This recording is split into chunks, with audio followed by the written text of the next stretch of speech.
Bonsoir à tous et bienvenue de retour en direct ici au Murau, au campus sur la question de la responsabilité en partage. Nous sommes à mi-parcours après un premier cercle de réflexion cet après-midi et nous allons faire un petit débriefing ensemble avec Pascal Balmand, qui est le secrétaire général de l'enseignement catholique, et Camille Guillois, qui est une élève de terminale à Courbevoie, à qui je donne la parole immédiatement pour vous demander, en fait, Camille, à votre échelle, comment est-ce qu'on peut amorcer, quand on est élève de lycée, une responsabilité en partage ? Tout d'abord, je pense que c'est très simple. Déjà, il faut savoir que dès la 6e, dans tous les collèges et maintenant dans tous les lycées, il y a des délégués de classe. Donc je pense que c'est un moyen de s'engager et d'être responsable au sein de son établissement. Ensuite, on a aussi, en tout cas pour ma part, j'ai eu la possibilité de créer avec d'autres amis une association qui s'appelle Regarde, qui aujourd'hui compte plus de 200 membres. Et c'est un moyen pour nous de commencer à être acteurs de notre vie au sein du lycée, mais aussi de notre futur, parce que on est finalement tous responsables de nous-mêmes et des autres, même en tant que lycéens. On parle beaucoup de sensibilisation, notamment sur la question de l'environnement. On parle de responsabilité de soi, mais aussi de la planète. Je pense que c'est un âge où on se rend compte que la responsabilité fait partie de notre vie à présent. Et une responsabilité en partage, c'est pas vraiment une responsabilité qui est partagée par tous, mais qui est en tout cas commune à tous. Et je pense que ça, c'est une des questions qui est clé quand on arrive à cet âge, à 17-18 ans. On se rend compte qu'il faut réussir à travailler et à être responsable avec les autres. Et pour moi, c'est ça, une responsabilité en partage, c'est réussir à être responsable soi-même, mais aussi avec les autres et pour les autres. Est-ce que vous pouvez nous expliquer ce que vous faites exactement dans l'association Regarde ? Alors Regarde, donc c'est une association qui a été créée il y a 1 an et demi. Et c'est une association qui aide en fait les lycéens du lycée Montalembert pour l'instant, mais on essaye de faire en sorte que ça s'intègre aussi à d'autres, par exemple fac, école l'année prochaine, puisque la plupart des membres qui ont créé l'association sont des élèves de terminale qui vont partir l'année prochaine, donc on espère pouvoir faire en sorte que l'association continue au lycée Montalembert, mais aussi dans des facs ou des écoles. Et en fait, c'est une association qui aide des lycéens à mettre en place des projets, donc sur des sujets divers et variés. On a différents pôles dans l'association, un pôle humanitaire, un pôle environnemental, un pôle d'agriculture et un pôle sportif. Et en fait, par exemple, cette année, on a mis en place, grâce au pôle environnemental, un système de cendrier à l'entrée de notre lycée avec un système de vote. Et en fait, ça sensibilise les fumeurs du lycée Montalembert à jeter leurs mégots de cigarettes dans un cendrier et non pas par terre. Et on se rend compte qu'il y a une véritable sensibilisation des élèves qui se rendent compte que la responsabilité de son mégot de cigarette, c'est chacun qui doit la gérer. Et c'est une petite responsabilité, mais ça fait réfléchir. Et je pense que cette association, elle est là aussi pour prouver qu'en tant que lycéen, on n'est pas juste là on n'est pas responsable seulement de notre scolarité. On est aussi responsable de notre vie d'adulte futur. On est responsable de notre attitude en classe, de notre investissement dans la vie du lycée. Et vraiment, cette association a prouvé que des élèves qui ne se sentaient pas acteurs de leur vie au lycée ou ne se sentaient pas responsables peuvent l'être et le devenir de manière très active. Et c'est vraiment le but de cette association. Quelle a été la réaction et le regard porté par le chef d'établissement, les professeurs, sur votre initiative, cette prise de liberté que vous avez finalement exprimée ? C'était très bienveillant. Quand on a créé l'association, on tenait à rester assez indépendant, même si le siège de l'association officielle est au lycée Montalembert. On tenait à ce que ce soit vraiment une association de lycéens, créée par des lycéens pour les lycéens, même si on apporte énormément au lycée, parce que c'est vrai que ça peut du coup créer une vie associative. On a maintenant des locaux, donc ça c'est vraiment sympa parce qu'on peut se retrouver dans cette petite pièce pour faire des réunions. On a le soutien du chef d'établissement, le soutien de nombreux professeurs, donc nous on n'a que les points positifs de ce soutien de l'établissement, et on n'a pas une emprise qui est beaucoup trop forte et qui du coup empêcherait les élèves de s'engager, d'être responsables et d'être actifs au sein de cette association. Pascal Balmont, je vais vous passer le micro. Cette emprise qui peut gêner la prise d'initiative, notamment celle des élèves, mais pas seulement, ça peut aussi être dans la communauté des professeurs, par exemple. Est-ce qu'elle existe encore dans les établissements de l'enseignement catholique, et comment est-ce qu'on peut se débarrasser de mauvaises habitudes qui empêcheraient en fait la responsabilité en partage? Alors, est-ce qu'elle existe? Si j'avais l'imprudence ou la naïveté de vous répondre non, pas du tout, je pense que vous ne me croiriez pas et vous me pousseriez pendant des heures dans mes retranchements. Donc on va éviter. Oui, bien sûr qu'elle existe. Après, il faut se demander d'où elle provient.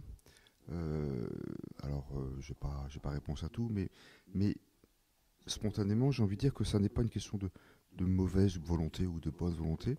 C'est plutôt une question de capacité à faire confiance. Et quand on n'y arrive pas, ça veut dire que c'est une question de peur. Pourquoi est-ce qu'un certain nombre de personnes ou de groupes, apparemment seuls responsables, un chef d'établissement, dans l'enseignement catholique, un directeur de César, un secrétaire général, mais on pourrait étendre à d'autres secteurs, peu importe.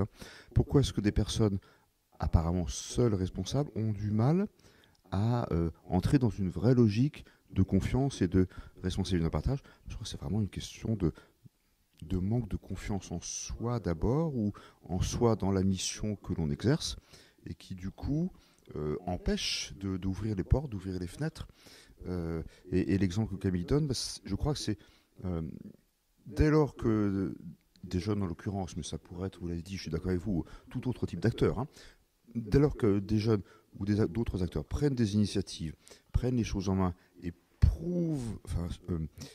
attestent de leur capacité à être crédible, à être fiable, et bien ensuite tout devient facile. Ce sont juste les premiers pas. Il faut arriver à ouvrir les portes. Et pour ouvrir les portes, il faut rassurer l'autre dans sa dans le fait qu'il ne sera pas dépossédé de quoi que ce soit. Au contraire, de mon point de vue, plus le responsable fait confiance et ouvre grand les portes, plus il est légitime aux yeux de tout le monde, plus il est crédible aux yeux de tout le monde. Donc, est-ce qu'il y a des prérequis qu'il faut prévoir quand on devient finalement responsable soi-même, et pour laisser les autres libres encore de participer à la réflexion et aux responsabilités? Quelles sont les conditions à réunir en fait? Si je le savais, la vie serait belle. Mais je crois vraiment que c'est une question d'attitude intérieure. D'abord, c'est pas une question de recette, c'est pas une question de technique, c'est pas une question de vadémécum, du bon responsable qui fait confiance et qui ouvre les portes. Ça, c'est vraiment une question d'attitude intérieure. Je vois pas comment le dire autrement, qui suppose la capacité à ne jamais se sentir. C'est peut-être ça quand même d'abord le premier prérequis, ne jamais se sentir propriétaire de quoi que ce soit. Je suis chef d'établissement, je ne suis pas le propriétaire de l'établissement dont la direction m'est confiée, je suis professeur principal, les élèves ne m'appartiennent pas, etc. etc.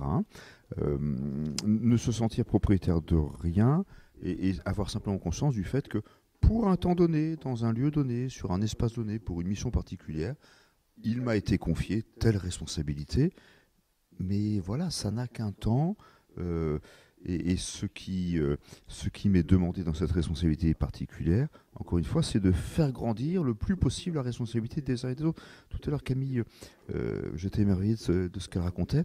Il y a juste une chose sur laquelle je voudrais revenir.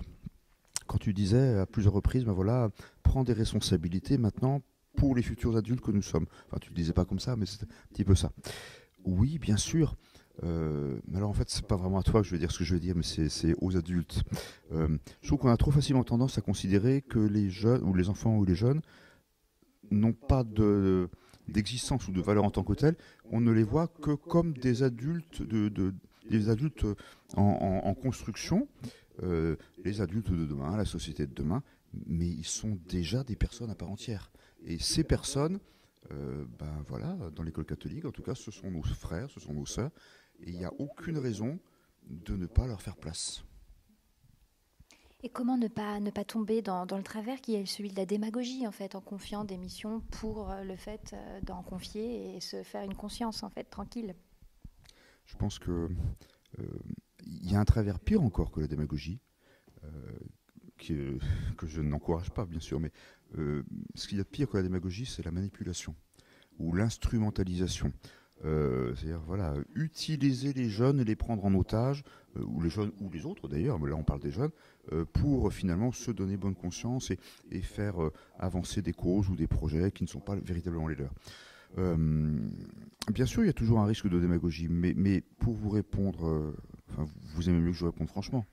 Oui, bon. On vous le demande même. Bon, alors pour vous répondre un peu franchement, ou complètement franchement, on est loin, le danger de la démagogie me semble assez loin de nous guetter, et je préférerais, alors je ne veux pas dire que je préférerais qu'on avance vers la démagogie, c'est vraiment pas ce que je pense, mais je préférerais qu'on en accepte le risque un tout petit peu plus, plutôt que de rester, comme parfois nous le faisons trop facilement, dans une certaine forme de regard paresseux sur les jeunes. Auquel, au fond, on ne confierait la parole ou une responsabilité que pour animer par un chant la fin d'une réunion.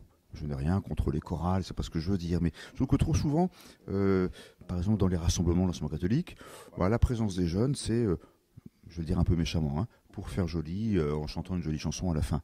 Alors qu'ils ont des choses à nous dire. Dans un établissement scolaire, il y a des élèves, c'est délibérément que je m'exprime ainsi, il y a des élèves, et il y a des adultes, des éducateurs, des professeurs. Et la relation pédagogique scolaire n'est pas une relation démocratique.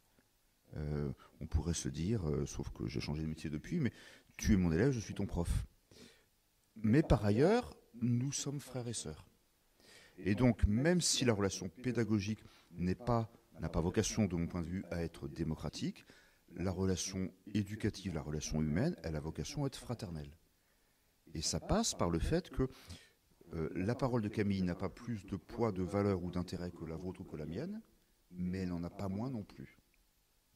La démagogie, ce serait de dire, elle est jeune, donc, puis en plus elle est sympathique, donc tout ce qu'elle dit est super. Peut-être, mais pas forcément. Alors on va demander à Camille pour conclure son avis. Est-ce qu'il y a eu un peu de récupération de la part du chef d'établissement ou de certains professeurs qui se sont sentis finalement les bénéficiaires de votre initiative? Oui. Alors justement, c'est vrai qu'on a des professeurs, un en particulier, qui avaient tendance à pointer les petites difficultés, les choses qui fonctionnent mal ou qui fonctionnent moins bien que d'autres choses au sein de l'association. Et c'est vrai que c'est compliqué parce que nous, on essaie de monter quelque chose de manière assez rapide finalement, parce que ça a été créé l'année dernière. Cette année, on est en terminale. Donc on a mis en place un système de recrutement qui s'est fait sur les niveaux de première et de seconde pour faire en sorte que l'association perdure l'année prochaine. Et c'est vrai que ce professeur en question avait tendance à pointer vraiment du doigt ce qui n'allait pas. Et à ce professeur, on a envie de lui dire que de toute façon, les têtes vont se renouveler tous les ans. Tous les ans, il va y avoir des nouvelles personnes qui vont penser différemment, qui vont agir différemment. Et donc forcément, il y a des choses qui seront imparfaites. Et je pense que c'est aussi ça qui fait la force de Regarde. C'est une association qui est faite, comme je l'ai dit, pour les jeunes et par les jeunes, par les lycéens. Et donc forcément, les imperfections qui la construisent sont nécessaires, puisque c'est aussi ça qui nous fait avancer. En tant que membre actif de Regarde, on a dû faire face à des problématiques qui sont réelles. Enfin, il y a des systèmes d'organisation qui sont complexes, et même pour notre vie de tous les jours, c'est très enrichissant de faire face à ce genre de problématiques. Et je pense que oui, c'est vraiment ça, quand on discute entre bénévoles, on se dit voilà, on a réussi à surmonter tel problème, on en est fiers. Et je pense que ça fait partie de la plus grosse action de Regarde, parce qu'on parle de nos projets en termes d'action. Vraiment, ça, c'est l'idée de se dire ok, il y a des problèmes, mais ils sont absolument pas insurmontables. C'est des obstacles, mais qu'on va réussir à franchir. Et pointer du doigt ces petits défauts qui peuvent parfois nous aider. On peut des fois ne pas voir ce qui fonctionne mal dans une association, mais insister sur ça et être vraiment le vecteur d'une information qui serait démotivante pour les élèves. Je trouve ça dommage. Voilà. Très bien, merci Camille Guillois et merci Pascal Balmand. Je vous propose maintenant de voir un court reportage ici au Murau qui a été fait justement auprès des jeunes qui, auprès de Camille, sont présents pour ce séminaire de travail. Merci à tous.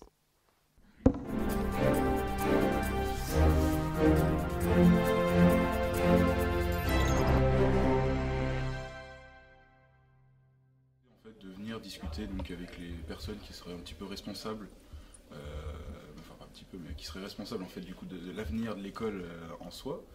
Tout de suite ça a amené une perspective au niveau d'expérience humaine et même toutes sortes d'autres expériences qui pouvaient être vraiment très très intéressantes. Maxime ? Alors j'ai accepté de venir à ce séminaire parce que tout d'abord c'est très formateur. Bon, ça nous permet de pouvoir nous exprimer, donc c'était surtout pour ça que je suis venu, pour pouvoir influencer peut-être le choix et la décision finale.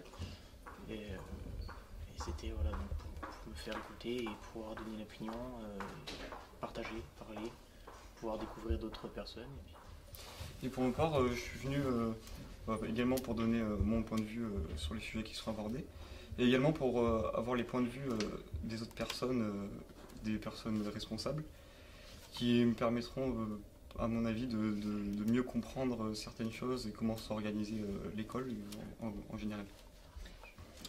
Alors, les attentes que je peux avoir, moi par exemple, c'est pas forcément un résultat ou une réponse directement sur l'avenir. Par exemple, pour ma part, ça m'attend plus trop parce que je suis sur la fin de mes études, mais ce qui attend du coup les prochaines générations, par exemple. Non, c'est surtout pour comprendre en fait, avoir des avis différents et puis gagner en expérience en fait, tout simplement. Maxime ? Mes attentes sur ce séminaire sont pouvoir peut-être dégager quelque chose de notre réflexion et donc pouvoir donner son avis autant qu'une autre personne, avoir le même rôle, avoir le même poids. Antoine ? Et au niveau de mes attentes, je suis pas venu avec des attentes particulières et je pense pas que ce qui sera fait pendant ce séminaire nous impactera directement parce que nous, comme disait Félix avant, il nous reste 3 mois d'études dans l'ensemble scolaire. Mais si ça peut aider à améliorer les conditions d'apprentissage pour les futures générations, ce serait bien.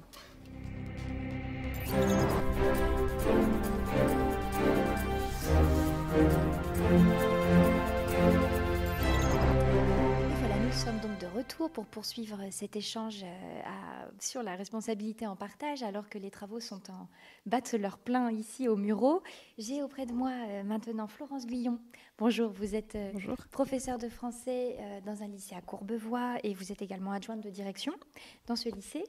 Et Diana Lefebvre, vous êtes professeure des écoles en Ille-et-Vilaine. Bonjour. Donc avec toutes les deux, nous allons continuer le débat que nous venons d'entamer avec Pascal Balman et Camille Guillois, notamment sur les difficultés que vous pouvez peut-être percevoir déjà en tant que professeur. Quelles difficultés peuvent advenir quand on essaie de pratiquer la responsabilité en partage, comme vous l'avez peut-être fait ? Oui, j'essaye en tout cas. Je crois que le maître mot un peu de cette difficulté, c'est le terme de lâcher prise. En fait, c'est vraiment... c'est ce qu'il faut apprendre quand on est enseignant, quand on est en responsabilité dans l'enseignement catholique. Je trouve qu'on hérite de vraiment une tradition d'une verticalité très forte avec un enseignant qui est un peu représenté sur son estrade, qui parle vraiment à l'ensemble de ses élèves et qui va avoir un peu tout pouvoir sur la classe. Justement, il faut accepter de descendre de son estrade en fait, assez à la fois symboliquement et en même temps dans la réalité des choses, très concrètement. C'est vrai que moi je suis enseignante et au départ j'avais vraiment cette idée que j'allais faire cours et donner à mes élèves le savoir que je possédais et qu'ils n'avaient pas encore. Et quand on essaye de s'intéresser et de vraiment faire grandir les élèves, on se rend compte qu'on ne peut pas faire grandir les élèves de la même façon quand on est dans cette verticalité descendante ou quand on se met vraiment à leur niveau. Et ce qui n'est pas une descente simplement, mais qui est vraiment une mise au même niveau en fait. Et ça, je crois que c'est difficile pour un enseignant parce que on a l'impression qu'on maîtrise les choses, on a envie de maîtriser les choses. Et il faut accepter de faire confiance et de se dire que peut-être on maîtrisera un peu moins les choses, mais que peut-être les autres pourront grandir. C'est vrai que j'entendais Camille tout à l'heure parler de regards et des actions qu'ils peuvent mener et dire qu'il y avait certains enseignants qui pouvaient ne toujours pointer ce qui n'allait pas. Et c'est vrai que parfois on se dit ça ira plus vite, ce sera mieux si c'est moi qui dirige. C'est un peu le point de vue de l'enseignant tout puissant. Et en fait, il faut apprendre à se dire, et c'est vraiment parfois difficile, apprendre à se dire ce sera peut-être mieux fait et peut-être plus rapide si c'est moi qui fais toute seule, mais en même temps, ils grandiront moins, ils apprendront moins par eux-mêmes. Et ça, je crois que c'est la première difficulté de l'enseignant quand on parle de responsabilité en partage, c'est d'arriver à se dire, ok, je lâche prise, je les laisse prendre les choses en main. Ils vont sûrement se planter, parce que c'est comme ça, c'est dans la vie, c'est normal. Mais en se plantant, ils apprendront. Alors que si c'est moi qui fais, qui dirige et qui suis vraiment aux manettes de A jusqu'à Z, ça va être rassurant pour moi, mais ils apprendront beaucoup moins que si c'est eux qui prennent les choses en main. Est-ce qu'il y a eu un déclencheur qui vous a fait prendre conscience de tout ce que vous venez de dire, ou est-ce que ça a maturé en vous après quelques années d'expérience ? Non, je crois que ça a été assez progressif. En fait, je me suis rendu compte que la verticalité... En fait, je crois que la première chose que j'ai constatée, c'est que j'avais envie de considérer mes élèves comme des personnes à part entière et de vraiment pas les considérer comme des adultes en devenir, un peu ce qui a été dit déjà tout à l'heure, mais vraiment comme déjà des êtres à part entière. Et pour ça, la verticalité, en fait, ça peut pas fonctionner. Et puis ensuite, quand j'ai commencé du coup à changer un peu de paradigme, là, j'ai constaté que ça fonctionnait beaucoup mieux, en fait, surtout, et que effectivement, je les voyais progresser, apprendre, s'investir, s'intéresser, et que ça, c'était forcément positif, et que donc je me sentais sur la bonne voie. Donc les élèves ne fuient pas du tout la responsabilité que vous pouvez leur permettre de prendre. Ah non, mais jamais. Non, un élève, en plus moi je parle de lycéens, donc je pense qu'ils ont encore plus envie que peut-être des plus jeunes, mais non, les élèves sont toujours avides d'être entendus, d'être écoutés, d'agir, de s'investir vraiment, d'être acteurs de leur propre vie et de leurs apprentissages. Très bien. Alors Diana Lefeuvre, on va se diriger avec vous vers cette fois l'enseignement primaire. Ils sont plus jeunes, mais ils travaillent déjà sur les questions de responsabilité en partage, en tout cas dans votre école. Vous avez entrepris... En fait, on m'a lancé le défi de pouvoir montrer que les enfants pouvaient penser et exprimer ce que disait Pascal Balmand tout à l'heure, une parole qui peut être déjà construite dès le plus jeune âge. Donc on a travaillé pendant 4 semaines sur le sujet de manière des échanges, des débats. Ils ont rencontré des témoins, ils ont énormément réfléchi et quelque part on a énormément grandi. Je peux dire aujourd'hui que j'ai autant grandi que mes élèves dessus. C'est cette prise de risque qu'on peut avoir d'oser prendre, qui est un beau cadeau et qu'on peut construire des belles choses. Et on a cheminé, on a réfléchi. Et c'est vrai que c'est pas habituel dans les écoles forcément d'aller prendre le temps. Donc moi je suis heureuse d'avoir pu prendre pendant 4 semaines. Voilà, d'avoir pris le temps de réfléchir à cette Qu'est-ce que vous avez fait alors? Dites-nous. En fait, concrètement, les enfants ont donné leur première idée, ce mot responsable, qui leur disait c'est quoi cette histoire de responsable. Puis après, ils ont été interrogés à gauche, à droite. Bon, il y avait aussi le mot réenchanté qui les embêtait un petit peu, mais bon, il y en a rentré. Donc ils ont été questionnés et puis ils ont commencé à regarder, à réfléchir, à échanger. Donc moi, là, j'étais juste là pour cadrer. Donc c'est ce qu'on disait aussi, cette liberté d'oser passer. Puis je regardais, je les accompagnais. Puis je prenais note de toutes ces belles idées et il en est sorti des choses très profondes auprès des enfants et ce besoin qu'on a qu'on reconnaisse leur parole parce qu'elle est tout à fait construite. Et ce que j'entends déjà sur aujourd'hui, moi ce qui m'a vraiment marqué, qui m'a surpris, c'était l'importance de responsable de soi pour les jeunes. C'est-à-dire, on parle beaucoup, voilà, par exemple de Camille avec ses responsabilités, mais quelque part chacun de nos jeunes, comme chacun d'entre nous, on a besoin de se construire au quotidien. Et pour eux, c'était prégnant que grandir, c'était devenir responsable. Ça passait même au-dessus des apprentissages de maths et de français. Être responsable, c'est à la maison, pouvoir sortir, aller dehors, faire ceci, cela. Mais tous les exemples de leur vie, c'est gagner en responsabilité. Donc c'est presque vital. On ne peut pas vivre si on n'est pas responsable. Et du coup, c'est apprendre à gérer leurs peurs. C'était ça qui m'avait marqué. Il faut être responsable de ses peurs. Donc, c'est ça qui est intéressant, c'est que cette réflexion, ça déplace aussi en tant qu'adulte. Quand on écoute les jeunes, on se rend compte qu'ils ont d'autres questions, qu'il y a des choses qui les tracassent, donc qu'on a oublié, on est passé par là. Et puis, on revient à l'essentiel, parce que dans leurs paroles, c'était on est responsable de ce qu'on est, on veut grandir. Et puis pour grandir, on a besoin de l'autre, on ne veut pas rester seul. Donc on est responsable de soi, on est responsable des autres. Puis si on est responsable de soi, on fait attention aux autres, donc on fait attention à sa santé, à la sécurité. Puis du coup, faut peut-être quand même penser à tout le reste, mais quelque part, les notions d'environnement qu'on ressort beaucoup avec tous les projets qu'on a dans les établissements, c'est arrivé à la fin. C'était pas l'essentiel. L'essentiel, c'est vivre responsable tous les jours.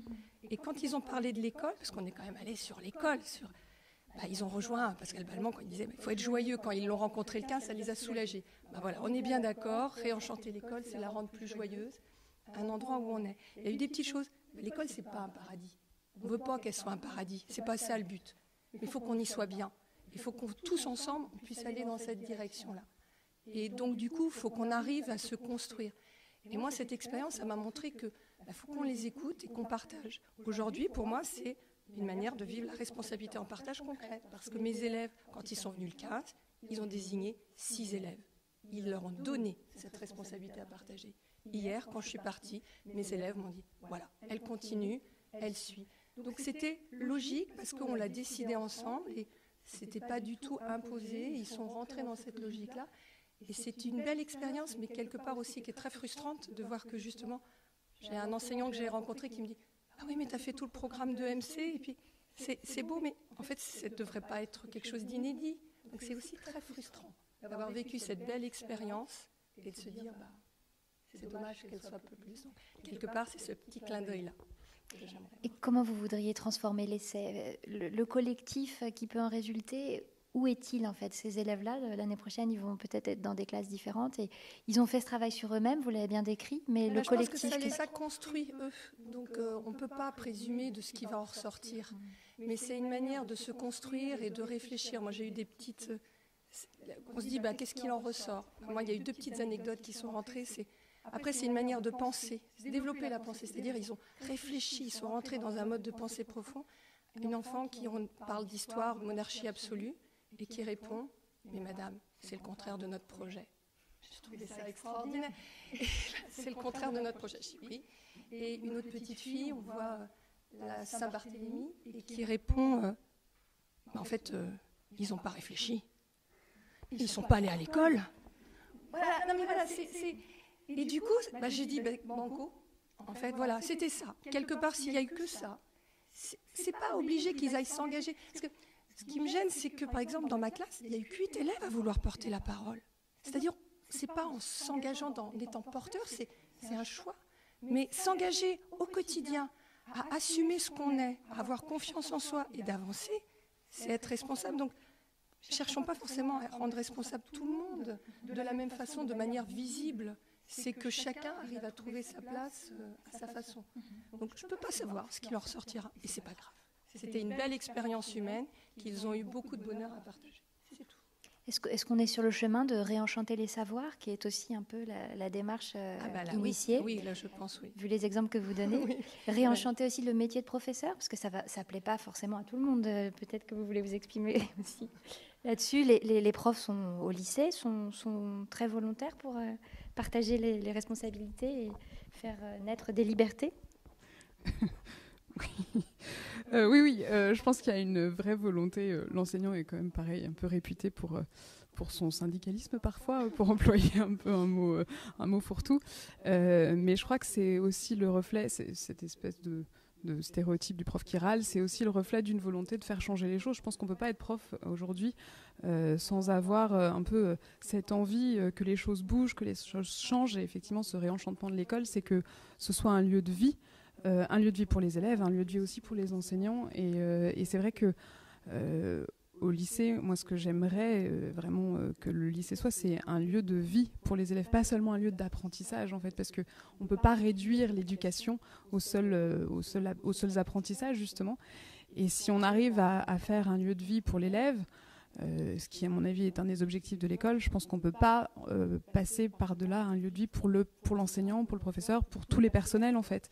Et je crois que c'est ça qu'il faut atteindre. Et je pense vraiment que un enseignant heureux, un élève heureux, un chef d'établissement heureux, oui, ça peut pas être une mauvaise chose. Je pense qu'on tend tous vers ça avec les difficultés de notre humanité et de nos incapacités, nos impossibilités qui sont évidemment immenses, mais qui sont réductibles. En tout cas, on y croit. Je crois qu'on est deux à y croire, en tout cas. Très bien.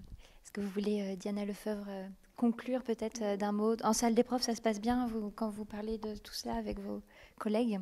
On ne peut pas dire que ce soit si facile que ça d'adhérer sur cette pédagogie du projet où c'est même très compliqué. Souvent, c'est pas possible, je ne peux pas le faire, ou c'est chronophage, ou autre chose. C'est cette prise de risque et c'est ce partage et construire avec. Mais c'est loin d'être... Donc il faut effectivement partager nos expériences, essayer de rassurer tout le monde, parce que voilà, en tant qu'humain et en tant qu'enseignant, rejoindre les élèves et construire avec. Donc on est en partage complètement.